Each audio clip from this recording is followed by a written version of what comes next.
The gospel passage that we hear on Ash Wednesday is a portion of Jesus' Sermon on the Mount, a word to his followers about what learning to follow in his way looks like.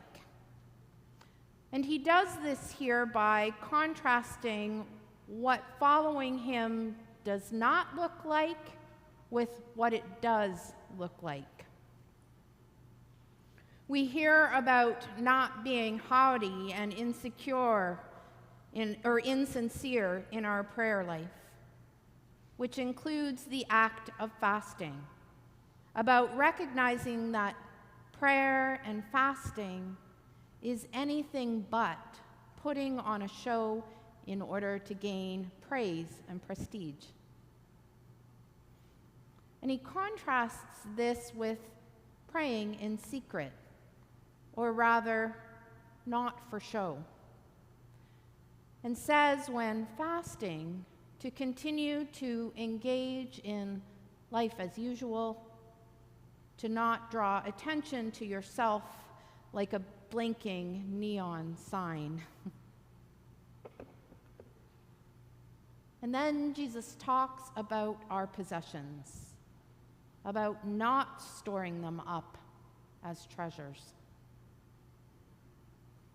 Only in between these sets of instructions comes something that we didn't hear this evening, and that's how to pray. The omitted verses from Matthew 6 are where Jesus gives us the Lord's Prayer. I want to share it with you from the First Nations version of the New Testament.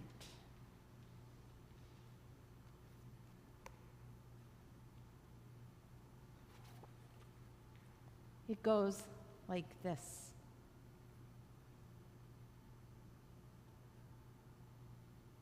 O great Spirit, our Father from above, we honor your name as sacred and holy. Bring your good road to us where the beauty of your ways in the spirit world above is reflected in the earth below. Provide for us day by day the elk, the buffalo, and the salmon, the corn, the squash, and the wild rice, all the things we need for each day. Release us from the things we have done wrong. In the same way, we release others for the things done wrong to us. Guide us away from the things that tempt us to stray from your good road, and set us free from the evil one and his worthless ways. Aho, may it be so.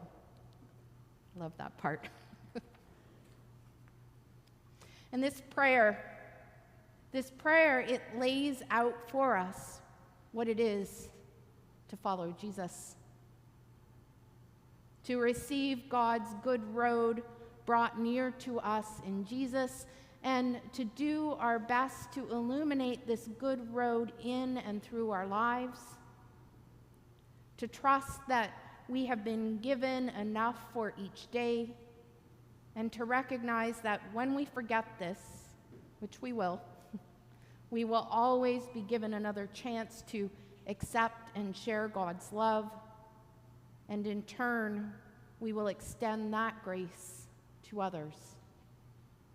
To open our eyes to see God guiding us toward things that give life and away from things that will harm us, things that are worthless.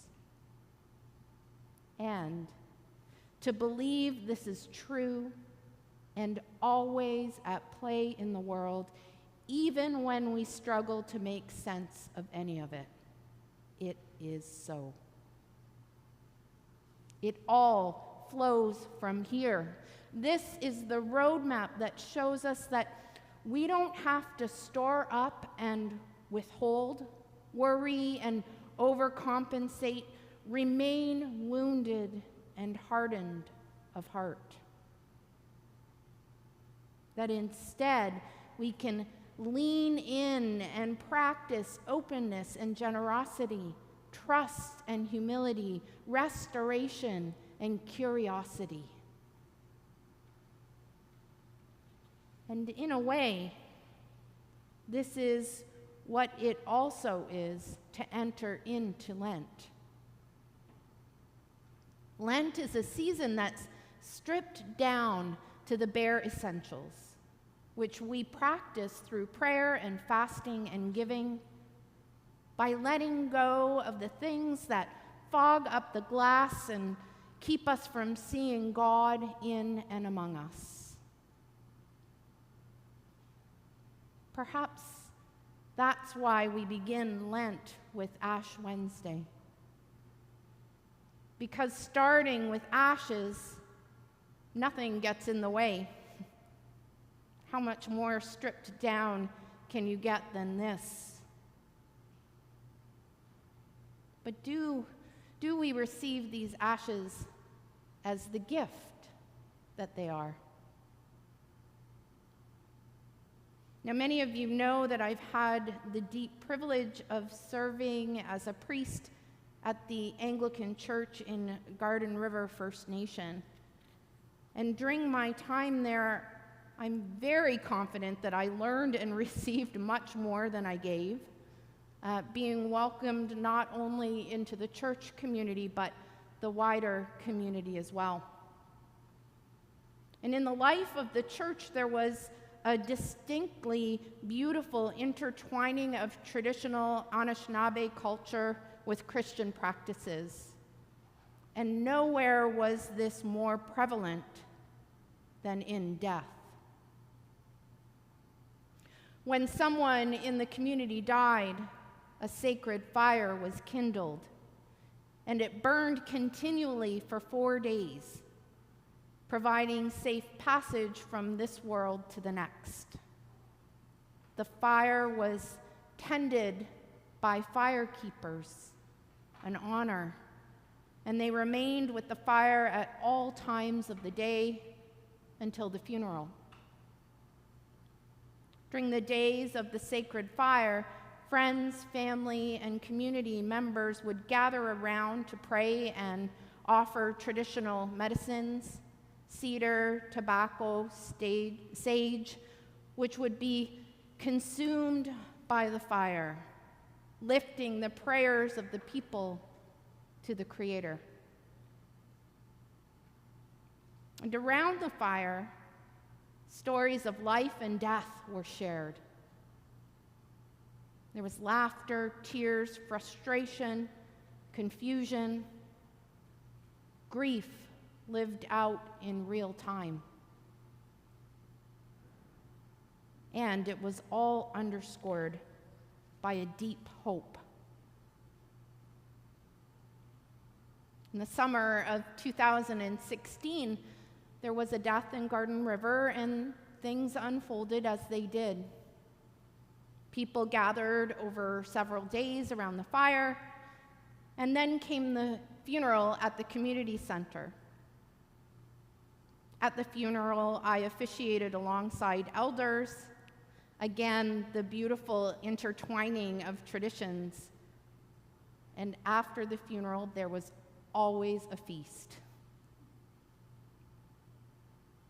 During the feast, as I was sitting with one of the elders, the elder at whose home the sacred fire had been burning, I shared with him that I had to leave earlier than I wanted. I told him that my grandmother, my godmother, wasn't doing well and wasn't expected to live much longer. This elder, his name is Willard, then gave me a response that I was not expecting.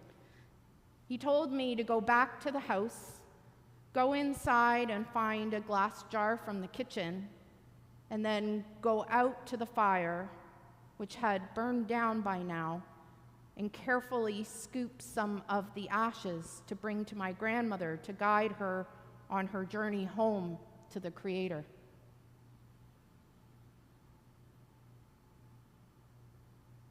Sorry.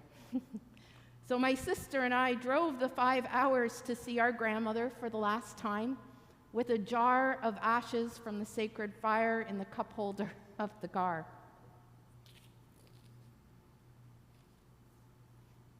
The ashes remained on my grandmother's nightstand until she died only a couple of days later. My dad returned the ashes to the earth after I officiated my grandmother's funeral. I could have never imagined that a jar of ashes would be one of the greatest gifts I'd ever receive.